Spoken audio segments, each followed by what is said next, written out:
Ali Baba, a humble woodcutter, stumbles upon a hidden treasure guarded by the notorious 40 Thieves. The sight fills him with awe and wonder.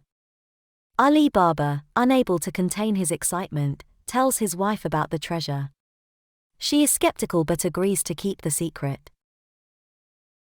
Kasim's greed leads him to the treasure cave, where he is caught by the thieves. They kill him and plot to find Ali Baba. Ali Baba is devastated by the news of his brother's death.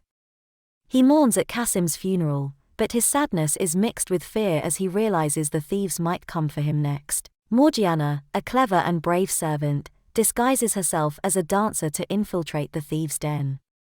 Her plan is to save Ali Baba from their wrath. Morgiana's dance mesmerizes the thieves, buying Ali Baba precious time to escape their clutches. Ali Baba, Morgiana, and a group of loyal friends confront the thieves in a thrilling battle. The thieves are defeated, and justice is served. Ali Baba and his family enjoy the newfound wealth from the treasure.